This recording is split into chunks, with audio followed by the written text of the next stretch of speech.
Experience pure Italian goodness, the real test of Italy.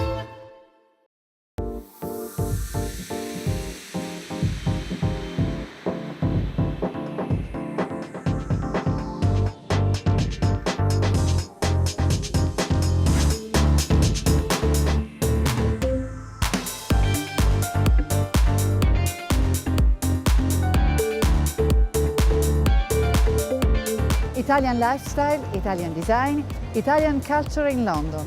This is The Italian Factor, and I am Gabriella, your host, joining you in this journey of Made in Italy.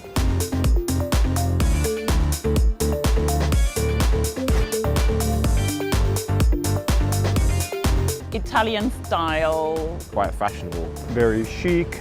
Buongiorno. Italian people as being quite friendly, quite outgoing. They have a slower pace of life. Grazie, tutto bene. It is an amazing country. I think Italian food is really easy on the palate. Italians are definitely beautiful. Oh, for sure. Prosciutto. How nice it sounds in Italian. Prosciutto. Today we will be talking about prosciutto, ham in English, and to do so I have invited Helen Best Shaw. She's a food blogger and a recipe writer. Pleasure to have you here. Hi, well, Helen. thanks for having me.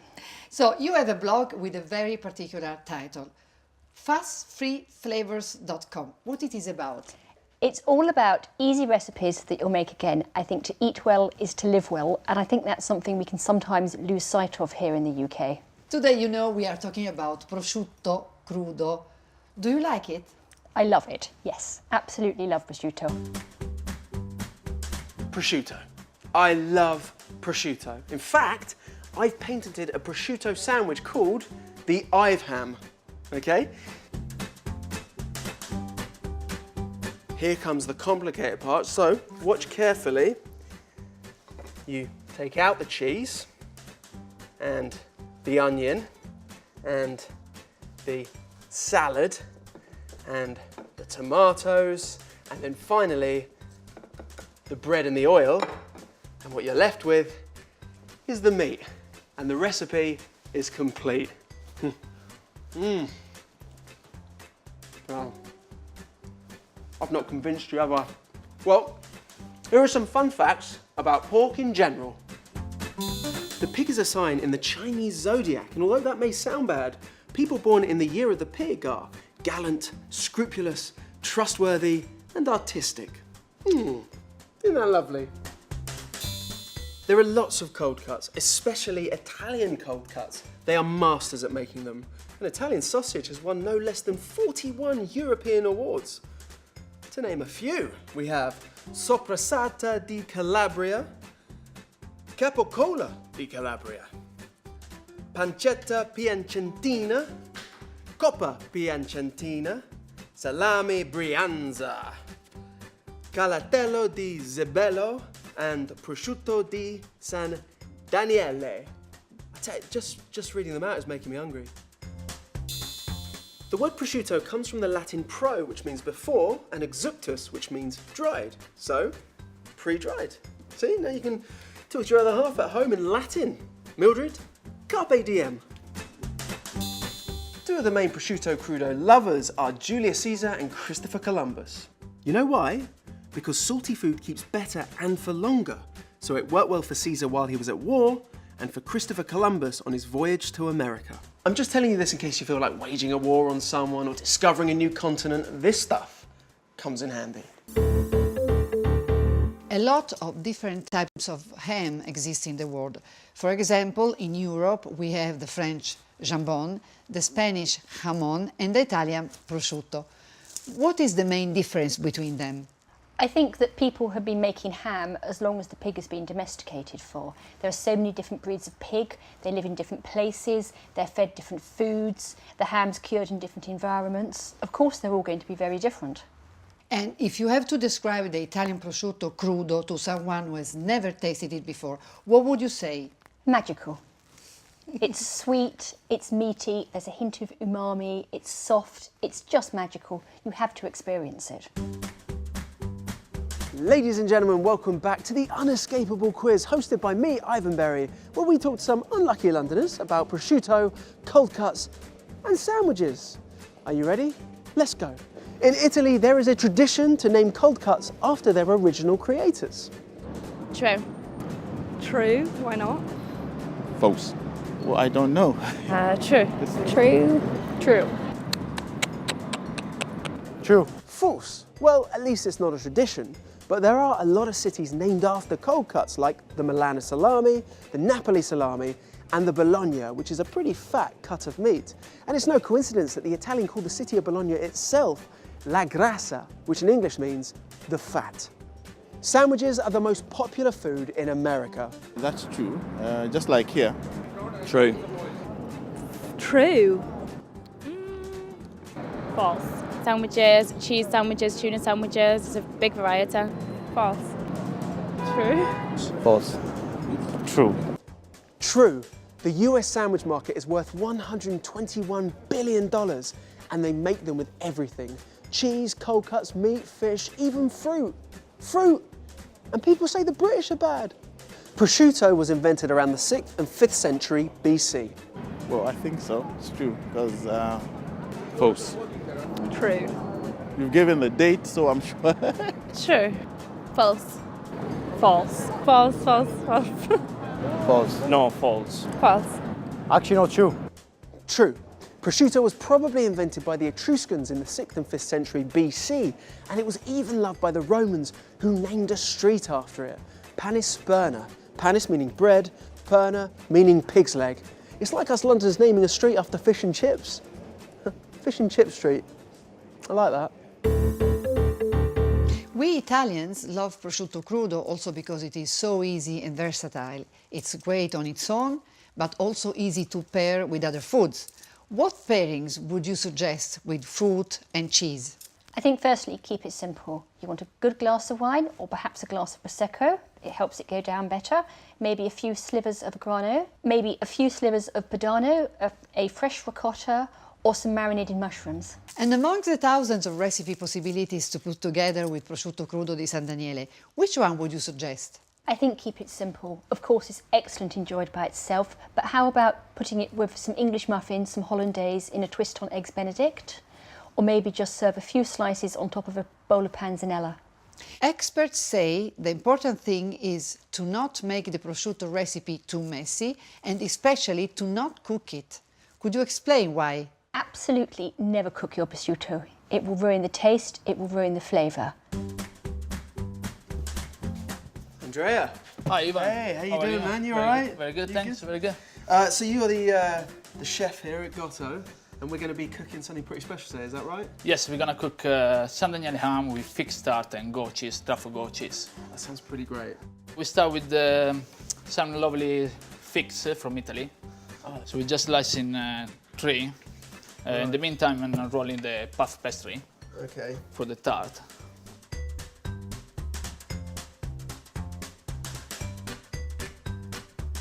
So the tart is really done. Okay. And if you wanna help me, Yeah. you can just slide the figs. And you find that the figs especially, they complement the prosciutto? Yes, I think for autumn, like we are at the moment, yeah, the figs is one of the main ingredients to combine with the San Daniele. I'm gonna start with the goat cheese. You can start to sprinkle some thyme. Okay. Thyme leaves, this fresh lemon thymes. So we just sprinkle some leaves on top.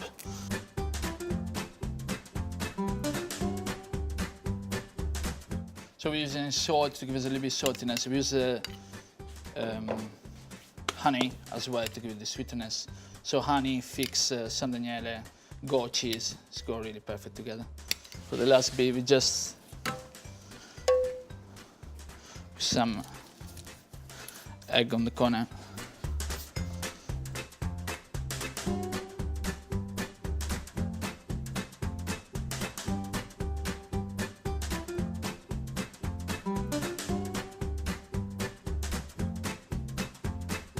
Now we're gonna bake the tart for 15 minutes in the oven. Okay. 180 degrees. And after we serve the lovely San Daniele. Brilliant. Okay. Oh, that smells good. Oh, it smells really good. Wow. Okay. Look at that. Yeah, we're gonna slice it for you.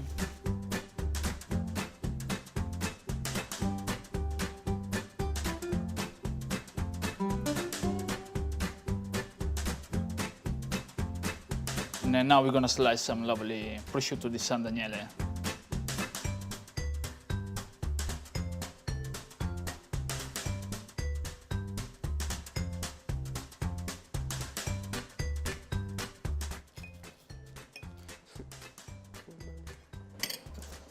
Okay, here we go.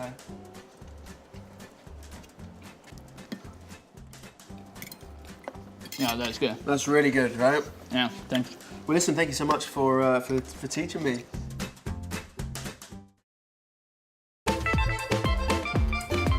Experience pure Italian goodness, the real test of Italy.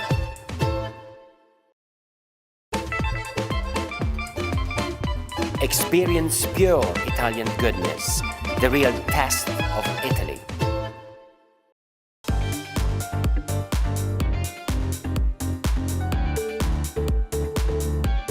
Prosciutto di San Daniele. How can I describe prosciutto? It's quite salty. I think it's like really warm. Italian prosciutto is like a piece of paper. Delicious. It's sweet, thin. Flavors are really nice. One of the best things you can eat. La selezione e la rifinatura sono la prima parte della lavorazione del prosciutto di San Daniele, in cui l'operatore seleziona le cosce per classi di peso e per caratteristiche fisiche e successivamente con un apposito coltello rifila le cosce per dargli la forma caratteristica e per consentire soprattutto di aprire la parte anteriore della coscia e rendere una migliore penetrazione del sale e successivamente una migliore stagionatura. Il prosciutto viene completamente ricoperto dal sale e resterà sotto sale per circa 14 giorni. Mentre avviene la fase di salagione, il prosciutto viene pressato, cioè riceve una pressione sulla coscia, diciamo in maniera verticale, che gli consente di compattare le carni e soprattutto di conferirgli la posizione tradizionale a chitarra che poi possederà alla fine della lavorazione.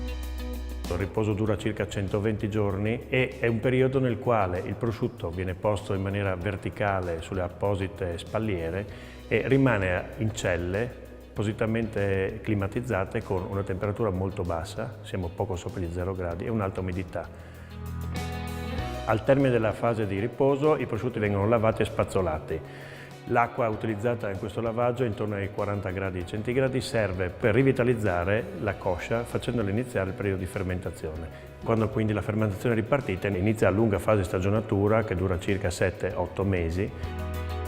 La caratteristica di San Daniele è che trovandosi al centro del Friuli, equidistante tra mare e le Alpi, è percorsa da una serie di correnti che vanno da nord a sud e che facilitano l'asciugatura dei prosciutti. Tutti i prosciuttifici di San Daniele sono posizionati in maniera perpendicolare rispetto al flusso dell'aria, proprio per permettere con le finestre aperte di asciugare i prosciutti e stagionarli. Al termine della stagionatura, prima che i prosciutti vengano spediti, si esegue la stuccatura, che è la copertura della parte magra della coscia con un'apposita sugna fatta da grasso di maiale, sale e pepe, che serve come una crema idratante per proteggere la parte esposta del prosciutto, mantenerla morbida e evitare un eccessivo contatto con l'aria. La puntatura è un test tecnico che valuta le caratteristiche organolettiche del prosciutto al termine della stagionatura e con questa puntatura si fa una sorta di assaggio olfattivo per verificare che non ci siano difetti sulla coscia e che sia perfettamente riuscita. Il termine della lavorazione del prosciutto di San Daniele è il marchio che il consorzio appone, che è il marchio di qualità e il marchio di certificazione del prosciutto, che dichiara che è un prosciutto di San Daniele autentico, ma non solo, ma è un prosciutto di San Daniele che ha superato tutti i controlli precedenti e può essere certificato come tale. What is the relationship between the British and prosciutto crudo? I think the British like the prosciutto crudo. We like cured meats. I think people will buy some prosciutto, but they'll mix it with other meats, maybe some salami with it as well. What is the difference, culturally speaking, and also looking at the consumption, between the prosciutto you buy sliced by the butcher and the one you find in packets? I think most people in the UK will buy the prosciutto ready sliced in the packages from the supermarket. Sometimes you can go to a restaurant and have it freshly sliced. I love the freshly sliced prosciutto. I think what is very interesting is the person who does the slicing can change how it tastes. It depends where it comes from the leg. What do Londoners or the British in general look for when they buy prosciutto di San Daniele? I think what Londoners and the Brits should look for when they're buying the prosciutto, of course, is the PDO mark to show that it's genuine prosciutto from San Daniele. Peter, thank you so much for meeting with me. First up, tell us exactly what you do, what your position is. So I'm the owner of the restaurant here. This is Gotto Trattoria in Hackney. And so you must deal with a lot of things like prosciutto. Yeah, so we're an Italian restaurant. We use a lot of quality Italian ingredients, and prosciutto di San Daniele is one of the best ingredients that we use. And why is it always the hind leg of the pig? So the whole leg, in terms of an aging process, is perfect, given the weight of the leg, the way that the muscle is made, and in terms of the fat content, you get a really, really good result from the aging process. Okay. Prosciutto di San Daniele always has the trotter on. Yes. Yeah. Like you've always got, I think we've got a couple in the background when they keep those attached. Is there a specific reason for that? Well, partly it's tradition, having the trotter. That's the kind of the mark of San Daniele. But there's a practical reason as well. Having the whole leg and then having the trotter attached helps getting rid of some of the humidity as the aging process. Like you said, that because they last so long, would you say that the taste changes over time? Absolutely, yeah. In aged prosciutto, you'll find that the flavour is a little bit more intense and the meat's a little drier. So like wine? Absolutely, yeah. Wine's probably a good example. If young prosciuttos, the meat will be a little bit juicier, a bit more succulent, but the aged prosciutto will have that greater intensity of flavour and that slightly drier meat. So, yeah, get stuck in, absolutely, yeah. There's no, that's a lovely big bit. Just go for it, yeah, or tear it apart, rip it off. No, I'll do the whole thing at once. Tear it apart. Oh. So you're looking with San Daniele, you're looking for the saltiness, the sweetness at the same time, you'll notice. It's a good kind of fat content. Fat brings flavour as well. And just enjoy it. And what is the Italian factor of prosciutto di San Daniele? Tradition, origin and authenticity.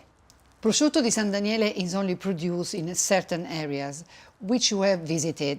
What kind of places are they? How are they?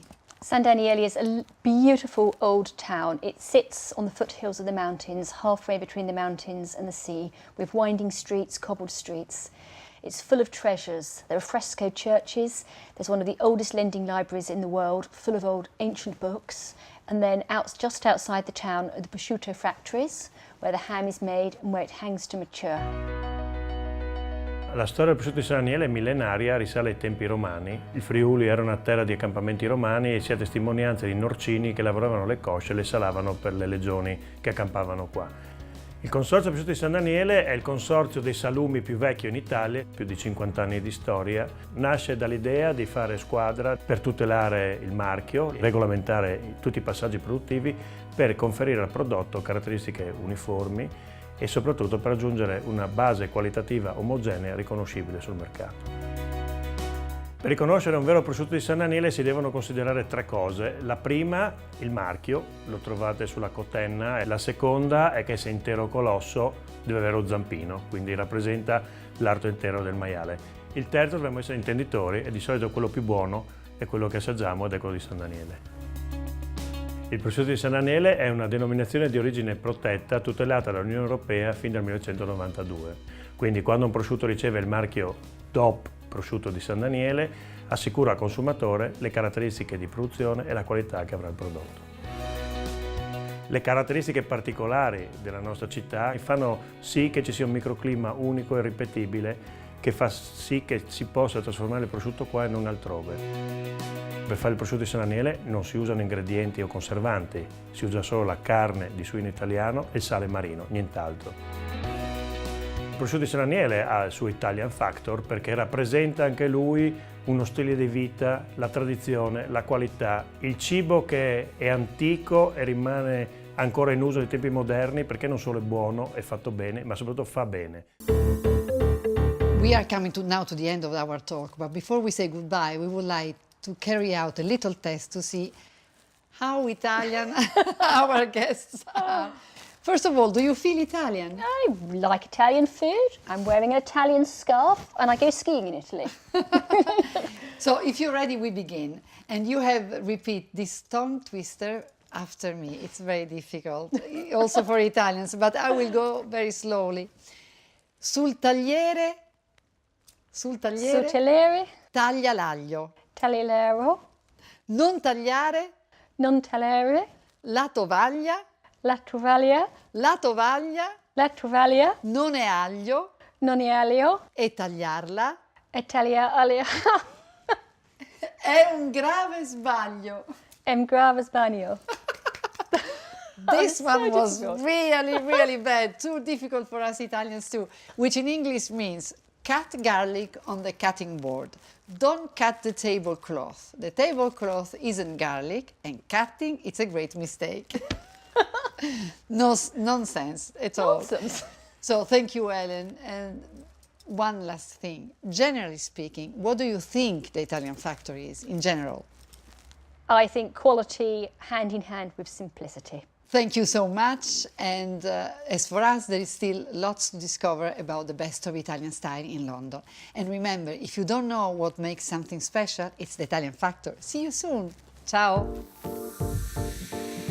Sol tagliare, taglio l'aglio, non tagliare la tovaglio. La tovaglio non è aglio e tagliare è un grave sbaglio. Now it's your turn. Sul tagliaglio.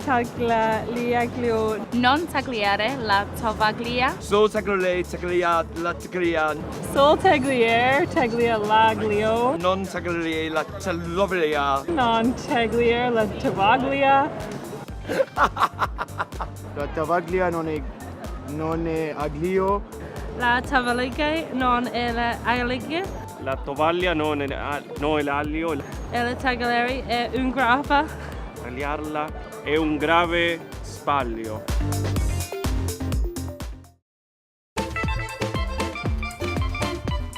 Experience pure Italian goodness, the real test of Italy.